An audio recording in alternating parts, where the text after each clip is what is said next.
नाज़रीन, मोहब्बत अंधी होती है और इसके अंधे होने के वाक़यात जो है वो बहुत सारे सामने आ रहे हैं और ये इनसे ऐसे वाक़यात से कैसे बचा जाए। और क्योंकि ये इतने खौफनाक वाक़यात होते हैं कि उसके बाद फिर ज़िंदगी जो है उसको संभालना, उसको नॉर्मल रखना और आगे चलना मुश्किल हो जाता है। मुद्दसर चौधरी हमारे साथ मौजूद है। इनकी बहुत नज़र है आजकल क्या माहौल जा रहा है, लोग किधर जा रहे हैं और मोहब्बत में आकर किस तरह की गलतियां कर रहे हैं, फिर अंजाम क्या उनके हो रहे हैं और कैसी कैसी खौफनाक कहानियां जो है वो हमारे दाएं बाएं जन्म ले रही हैं। उनसे हम बात करते हैं। जी मुद्दसर चौधरी, ये मोहब्बत तो अंधी होती है, सदा से ही अंधी थी और होश तो बाद में आता है जब इसका वो खुमार जो है ख़त्म होता है। तो ये क्या मशवरा देंगे उनको जो अभी मोहब्बत की शुरुआत में हैं और उनको अभी कोई बड़ी गलती नहीं की, बड़ी बड़ी गलतियों से ये लोग कैसे बच सकते हैं?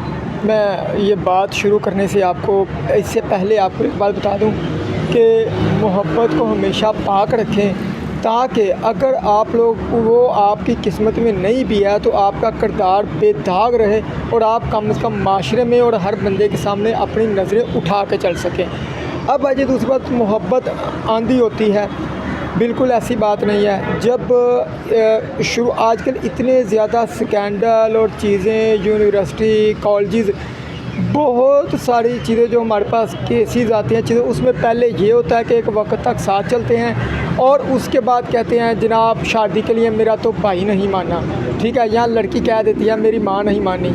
ओ बेशर्मो, उस वक्त तुम्हें शर्म नहीं आती थी जब तुम रिलेशनशिप, पहले ये बताया कि रिलेशनशिप में आने से पहले बगैर तो तुमने अपने भाई से, बाप से, माँ से पूछा था।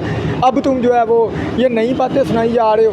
ये सारा एक फ्रॉड होता है, ये सारा एक ड्रामा होता है जो बाद में ये कह देते हैं सिर्फ लस्ट पूरी करनी होती है और उसके बाद फिर ये मतलब जब होश आती है तो फिर वो कहते हो मैंने तो इससे जान छुड़वानी है। फिर जान छुड़वाने के बहुत सारे तरीके आ जाते हैं। जान छुड़वाने के ऐसे तरीके होते हैं कि कोशिश करते हैं कि एक दूसरे को गलत साबित करके तो जो है ना हम अपने आप को ठीक कर लें, तो ताकि हम अगले किस तरफ निकल जाएँ। जिसमें ना एहतियात, ये ख़ास एक चीज़ मैं आपको बताऊँ, बड़ी गहरी बात है समझने वाले के लिए।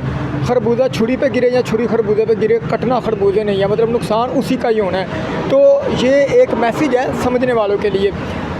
जब ये एक जज्बात होते हैं, जज्बाती फ़ैसले होते हैं, मोहब्बत जब शुरू होती है, मोहब्बत में ना हमेशा ख्याल रखा जाता है, किरदार को दागदार नहीं किया जाता। जो किरदार को दागदार करने के लिए आता है या जो ऐसी बात करता है, लड़की को फौरी तौर पे समझ आना चाहिए वो उस वक्त अक्ल से काम ले, ठंडे दिमाग से काम ले, होश से काम ले और उसको जब तक गुस्से में ना देख ले, जब तक उसके ख़ानदान चीज़ें ना देख ले, लड़का भी जब तक ख़ानदान ना देख ले, चीज़ें ना देख ले, कमिटमेंट ना करे। कमिटमेंट करने के बाद भी अगर आप फिज़िकल हो जाते हैं, समझ लो बर्बादी शुरू है, बेरागड़ शुरू। फिर लड़के क्या करते हैं कि लड़कों में बाकी मैंने ऐसी ऐसी चीज़ें देखी हैं, बाकी लड़कों में बैठ के ताने देते हैं कि मेरी इस्तेमालशुदा लड़की फ़लाने के पास चली गई है, ठीक है। दूसरी चीज़ ये है कि मतलब कि बड़े बड़े अच्छे लोग भी मौजूद होते हैं, हर जगह पे अच्छे और बड़े मौजूद होते हैं। मैंने ये चीज़ें खुद अपने कानों से सुनी है।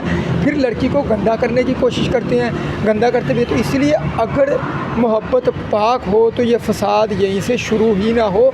पहले चीज़ें मामला अक्ल से देख ले। मैं चलो इसके बारे में ना अच्छा ये तो वो कहते हैं कि कच्ची मिट्टी तो महकेगी, ये मिट्टी की मजबूरी होती है।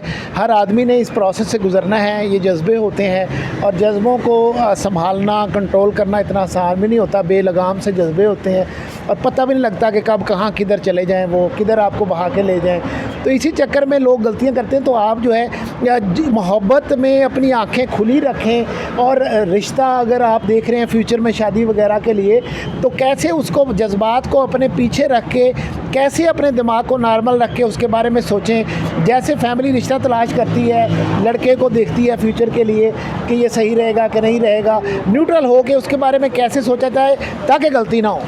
अच्छा, अपनी इज़्ज़त लड़कियों के लिए ख़ास तौर पे अपनी इज़्ज़त और अपने हदूदों कायद का ख्याल रखें। बाकी कोई नुकसान नहीं होता। कोई अच्छा जो इकट्ठे पिक्चर बना लेना, तस्वीर बना लेना, अगर अल्लाह ना करे आपकी शादी नहीं होती तो 10 साल बाद भी पिक्चर निकल आए ना तो आपके घर में फसाद पड़ जाना है। ये उनके लिए खसूसी तौर पे है कि वो ये चीज़ों से एहतियात करें। मोबाइल, चीज़ें, तस्वीरें ये ना देखिए, जब आपने शादी करनी है तो सदा ही उसके पास रहना, तो तस्वीरें बनाने का क्या मतलब उसमें कॉन्सेप्ट बनता है? अपनी इज़्ज़त, अच्छा अगर इज़्ज़त की ख्याल रखेगा ना, वो जो लड़का है जिसने शादी करनी है, अगर उससे पहले आप कोई फिजिकल होगा ना, वो लड़का भी आपको सारी ज़िंदगी जुतियाँ मारेगा। वो भी आपको सबसे पहले जिसके साथ आप फिजिकल होंगे या जिसके साथ आप एक हाथ से आगे बढ़ेंगे ना, वही लड़का सबसे पहले आप, और उसके दिमाग में सबसे पहले यही चलेगा ये लड़की बद किरदार है। चाहे वो आपसे शादी कर ले, उसके दिमाग में वो चीज़ नहीं जाएगी। तो उस सबसे बड़ी एहतियात ये कि अपनी इज़्ज़त हदूद जो लड़की कायम रख पाएगी। मोहब्बत में ये लाजमी नहीं है कि अपने फिजिकल जो कहते हैं ना, वो मोहब्बत नहीं है, वो सिर्फ एक फ्रॉड है, वो सिर्फ एक धोखा है। अच्छा अगर कोई फिजिकल हो जाता है, उसके बाद वो कहते हैं जी मैंने आपसे शादी नहीं करनी, फिर लड़की का एक काम बनता है, उसमें है पाकिस्तान पिनल कोड में कि उसके तहत उसके ऊपर मुकदमा दर्ज करें को 25 साल या 10 साल की कम से कम उसको सज़ा हो जाती है अगर वो शादी के नाम पे धोखा देता है। फिर पीछे ना हटें, फिर उसको ऐसा लेसन बना के ताकि उस लड़के से बाकी जो लड़के हैं ना वो सबक सीख लें। और जहाँ पे लड़की मसलन चीट करती है, चले ये तो है एक कानूनी बात, मैं अच्छा, किन किन शक्लों में वो ये पर्चा करा सकती है ज़िना से मुतल्लक उसके ख़िलाफ़? अगर तो इस हद तक नहीं पहुँचे फिर भी एफआईआर दर्ज हो जाती है कि शादी के नाम पे इसने मेरे साथ धोखा किया, चीट किया। अगर इस हद तक पहुँच गया फिर तो बहुत सीरियस किस्म की एफआईआर दर्ज हो सकती है। मुकम्मल सिंपल एक एप्लीकेशन दे दें, इसने शादी के नाम पे चीट किया, ये मेरे साथ फिजिकल रहा, ये मामला हुए हैं, तो एफआईआर दर्ज हो जाती है। और मैंने 2-3 ऐसी एफआईआर दर्ज करवाई भी हैं। अच्छा कसूर इसमें ना पहली बात होता लड़की का भी है, बहुत ज़्यादा होता है। होश से, मैं बार बार एक चीज़ कहता हूँ कि होश से रहेंगे, इज़्ज़त कायम रखेंगे, तो कल को जिस लड़के के साथ शादी करें वो भी घर लेके जाएगा तो आपकी इज़्ज़त करेगा, वरना वो भी घर जा आके भी शादी भी करी तो जुतियाँ ही मारेगा। ठीक है, इज़्ज़त हदूद लाजमी कायम रखनी चाहिए, ये है कानूनी बात। अब मैं आ जाए आपको कुछ चीज़ें जो होती है, चालाकी जो होती है, जो 10 लाख का किसी फ्रॉड करके पैसे खा गए, वो आगे औलाद को खिला दी, फिर औलाद किसी न किसी शक्ल में उसके ऊपर वो गले पड़ना होता है। अब मैं आपको बताता हूँ दूसरी चीज़ें, 2 ऐसी स्टोरियाँ जो बहुत सारी हैं, 2 ऐसी स्टोरियाँ हैं जिनमें लड़कों के गले फिर ये मुसीबत पड़ जाती है। आप ये मत सोचिए ये दुनिया जो है ना ये लावारस नहीं चल रही है, बड़ी सिस्टमेटिक तरीके के साथ चल रही है। इसमें किया दिया हम दुनिया में, जिस तरह कुरान पाक में अल्लाह ताला की ज़ात फरमाती है कि जो इंसान के ऊपर मुसीबत आती है उसके अपने हाथों से की हुई होती है। गालबन एग्जैक्ट तर्जमा तो नहीं याद, ये जब मैं पढ़ रहा था तो मुझे अच्छा इसमें ना दुनिया का किया दिया, यहाँ पे हमने लेना देना तो करना है। एक लड़का जीसी का था, वो खुद स्टोरी सुनाता है। इसी तरह वो लड़की के साथ शादी का उसने कहा, चीट उसके शादी का कहा जी, फिर वो फिजिकल हो गए, बहुत आगे तक निकल गए। उसके बाद उसने कहा जी मैंने शादी नहीं करनी, तुम्हारे साथ अभी बड़े लेट हो गया, हम लेट करेंगे। लड़की थोड़ी सी, वो बड़ी अच्छी लड़की थी, किसी फैक्ट्री के ऑनर की बेटी थी। लड़की ने कहा मैं घर में क्या मुंह दिखाऊंगी, उसने सुसाइड कर ली, ट्रेन के आगे आगे खुदकशी कर ली।